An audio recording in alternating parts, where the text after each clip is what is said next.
సరే నేను గంభీరంగా మౌనంగా చూస్తున్నా. నేను కొడితే వట్టి కొట్టు నాకు అలవాట్లేదు కదా. చూద్దాము.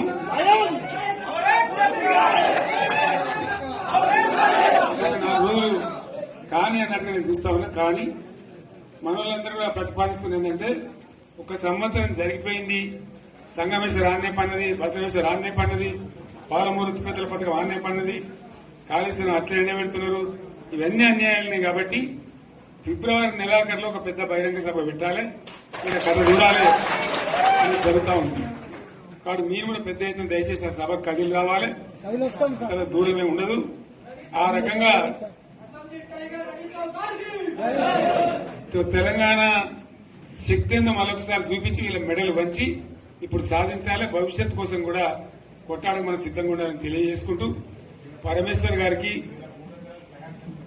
అంతటి లోకమంత్రం ఇది. కోటి రూపాయల భూమి ఇప్పుడు 50 లక్షల కట్టుకోలేదు.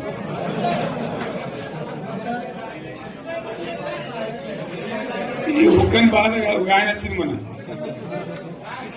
ఒక ఆయన ఒక 10 మంది వచ్చారు హైదరాబాద్కి. అందులోకి 2 ముస్లిం సోదరులు వచ్చారు. साहब सो तवा हो गया, इफलासी मुफलासी बच्चे क्या दबे होगा. तुम्हारा क्या हुआ बहन, तुम्हारा क्या हुआ, तुम हैदराबाद में तुम लोग हैं. मेरा कारोबार है साहब, मेरा छोटा मोटा कारोबार है, होटल भी है, 70% गिर गया. हर कोई पूछ रहे, हर कोई केसीआर को याद कर रहा है सामान. వాళ్ళు మాట్లాడుతున్నారు. ఎక్కడ ప్రతి ఒక్కరు భూముల ధరలు పోయినాయి, మందు పోయినాయి, మసాలా అన్ని పోయినాయి. ఎంత మంచిగా 4 ఎకరాల రైతు నేను 4 కోట్ల ఆసామని అనుకుంటుండే. అంత ధీమా ఉంది,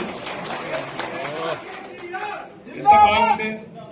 హైదరాబాద్ నుంచి అడిగితే కూడా వచ్చి మనం ఇయ్యకపోదాం భూములు, డిమాండ్ పెరగానే. అంత బ్రహ్మాండంగా మారుమూల ప్రాంతంలో కూడా 40 లక్షలు 50 లక్షలు ఎకరానికి ఉండే. అటువంటిది సగానికి సగం పడిపోయి మొత్తం నాశనం చేశారు. వీళ్ళు ఇట్లే వదిలిపెడితే ఇంకింత నాశనం అవుతుంది. కాబట్టి మనం కొట్లాడాల్సిందే. నేను ఇంకొక మాట మీకు చెప్తా.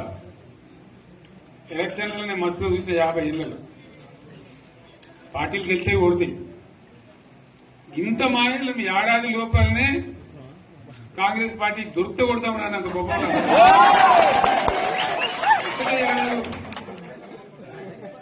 ఇంకా వాళ్ళ పొంద తెలివికి నిన్న వాని పార్టీడే మంది పెట్టలు అదేందో పోలింగ్ పెట్టిన వాడు చూసిరా మీరు. ఆ పోలింగ్ పెడితే 70% మనకు వచ్చింది, 30% మనకి. వాడు పెట్టింది మనం పెట్టింది కాదు. 75 ఇది పరిస్థితి. అదే నేను ఏమంటున్నా అంటే, ఫామ్ హౌస్ అంటే ఏముంటది, వారి ఉంటది, మాకు ఉంటది, అలా ఉంటది. కాంగ్రెస్ వాళ్ళు అంతా మనసు చేస్తే పారబడి కావచ్చు కూడా లంగత. దీన్ని ఫామ్ హౌస్ అని మనం బదనాం చేసి అంతే కదా. నేను ఏమంటున్నా అంటే, అన్ని మప్పులు వీడిపోయినట్టు ప్రజలకు అన్ని తెలిసిపోతున్నాయి. మంచి ఏంది, చెడ్డ ఏంది, ఏం జరిగింది అన్ని ఇంకా ఘోరమైందని చెప్తున్నా. వీళ్ళ తెలివితక్కువతనానికి ఏమైంది, నిన్న మొన్న రిపోర్ట్ వచ్చింది. Comptroller and auditor general of India అని కాగ్ అంటారు దాన్ని. కాగ్ రిపోర్ట్ వచ్చింది. పోయిన సంవత్సరం మన గవర్నమెంట్ లో వచ్చిన ఆదాయం కంటే 13,000 కోట్ల రూపాయల ఆదాయం తగ్గిపోయింది. ఇంకా మార్చి పోయే వరకల్లా ఇంకో 3-4 కోట్ల అవుతుంది. అంటే 15,000 కోట్ల ఆదాయం పోతుంది. మన గవర్నమెంట్ ఉన్నప్పుడు ప్రతి ఏడాది 15,000 కోట్లు పెంచుకుంటూ పోయినాడు. పోయింది ఏడాది 10 నుంచి 15,000 కోట్ల ఆదాయం పెరిగేది మన టైంలో. అంత జాగ్రత్తగా మనం వివాదం చేస్తాం. ఇలా ఉల్టా 15,000 కోట్లు పడిపోయింది. ఇంకా వాడేమి ఇస్తాడుగా, ఇంకా ఇస్తారా? ఇంకో 4-5 నెలలైతే జీతాలకే కష్టమైంది. దొడ్డు అందరు పెండింగ్ పెట్టి రిటైర్ అయిన దొరుకుతారు పైసలు, మీరు దొరుకుతారు కదా పేపర్లలో. సో ఆ విధంగా రాష్ట్ర ఆర్థిక పరిస్థితిని కూడా దివాలా చేయించారు. ఇవాళనేం కాదు, 100కు 100% ఇప్పటికే ప్రజల నిర్ణయానికి వచ్చారు.